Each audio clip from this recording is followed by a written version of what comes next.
दोस्तों नमस्कार। दैनिक लोक सदन के एडिटोरियल पेज पर मैं एडिटर सुरेश चंद्रोला आपका स्वागत अभिनंदन करता हूं।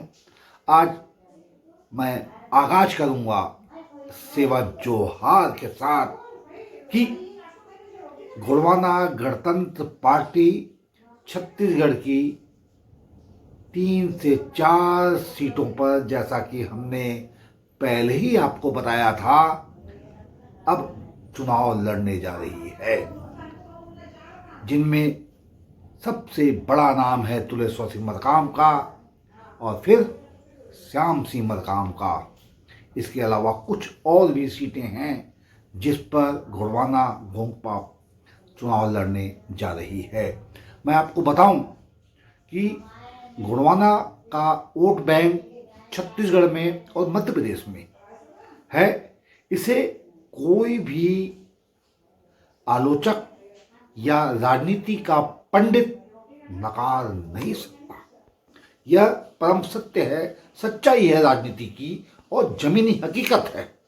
यही कारण है कि अनेक अनेक सीटों पर जब विधानसभा चुनाव होते हैं तो गोंडवाना गणतंत्र पार्टी के प्रत्याशियों को आशातीत सफलता मिलती है, मगर प्रत्याशी जीत करके विधानसभा की देहरी पर नहीं आ पाते। यह एक दिगर मामला है, एक अन्य मामला है। उसके पीछे का जो राजनीतिक समीकरण बनता बिगड़ता है और जो पैसों की जो एक कुछ जिस तरह पानी की तरह बहाया जाता है कुछ राजनीतिक दलों द्वारा, परिणाम स्वरूप गोंडवाना के जो प्रत्याशी होते हैं वो चुनाव नहीं जीत पाते हैं। मगर अब की बार लोकसभा के समर में हमारा जो अनुमान है, 3 सीटों पर अगर गोंडवाना गणतंत्र पार्टी मैदाने जंग में आ जाती है और अपने संगठन को मजबूती के साथ अगर इस चुनाव की रणनीति बनाई जाती है तो कम से कम 2 सीटों पर, दोस्तों, जी हाँ, 2 सीटों पर गोंडवाना गणतंत्र पार्टी, जिसकी स्थापना हीरा सिंह मरकाम ने की थी लगभग 30 वर्ष पूर्व, यह पार्टी जीत दर्ज कर सकती है। इसके पीछे सबसे बड़ा अहम जो हमारा विश्लेषण का कारण है वह यह है कि हमने कोरबा अंचल के कुछ गांवों में जाकर के लोगों से बातचीत की और पाया कि एक उत्साह का माहौल कार्यकर्ताओं में है। हालांकि यह भी सच है कि यहाँ 8 सीटें हैं विधानसभा की और अगरचे मतदान में गंभीरता के साथ कार्यकर्ता लग जाते हैं, जुट जाते हैं तो अच्छा प्रतिसाद मिल सकता है।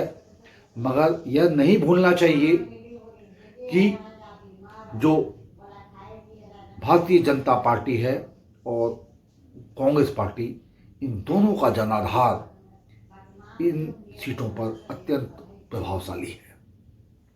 पूर्व में कांग्रेस डॉक्टर चरणदास महंत यहाँ से कोरबा लोकसभा से सांसद रहे, आप केंद्रीय मंत्री रहे, खाद्य एवं प्रसंस्करण मंत्री, राज्य मंत्री रहे, आपका एक बड़ा वजन रहा। दूसरी तरफ फिर बंसीलाल महतो जैसा वरिष्ठ कद्दावर नेता भारतीय जनता पार्टी का जीत कर आता है और तदुपरांत 19 के समर में एक नया चेहरा जब कांग्रेस ने दिया ज्योत्सना महंत का वर्सेस भाजपा ज्योतिनंद दुबे, तो ज्योत्सना महंत जीत करके आती हैं। अब 24 के समर में आपको बताएं कि सरोज पांडे जैसा राष्ट्रीय कद का एक चेहरा भारतीय जनता पार्टी ने कोरबा में उतार दिया है और दूसरी तरफ ज्योत्सना महंत जो पूर्ववर्ती सांसद, निवर्तमान सांसद हैं, वे भी मैदान में हैं। और अगरचे गोंडवाना गणतंत्र पार्टी यहाँ चुनाव लड़ती है तो जो जीतने वाला प्रत्याशी है यहाँ का, वह पराजित हो जाएगा। और पराजित होने वाला जीत जाएगा।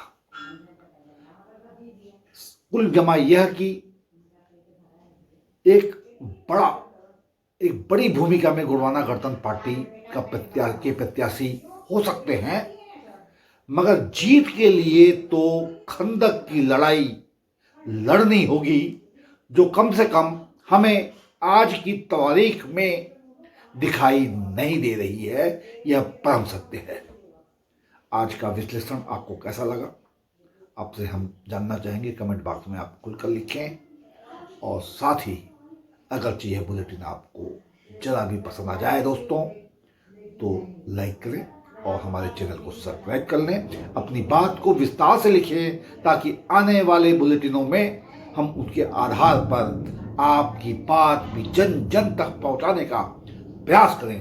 धन्यवाद के साथ एक बार पुनः नमस्कार, सेवा जोहार।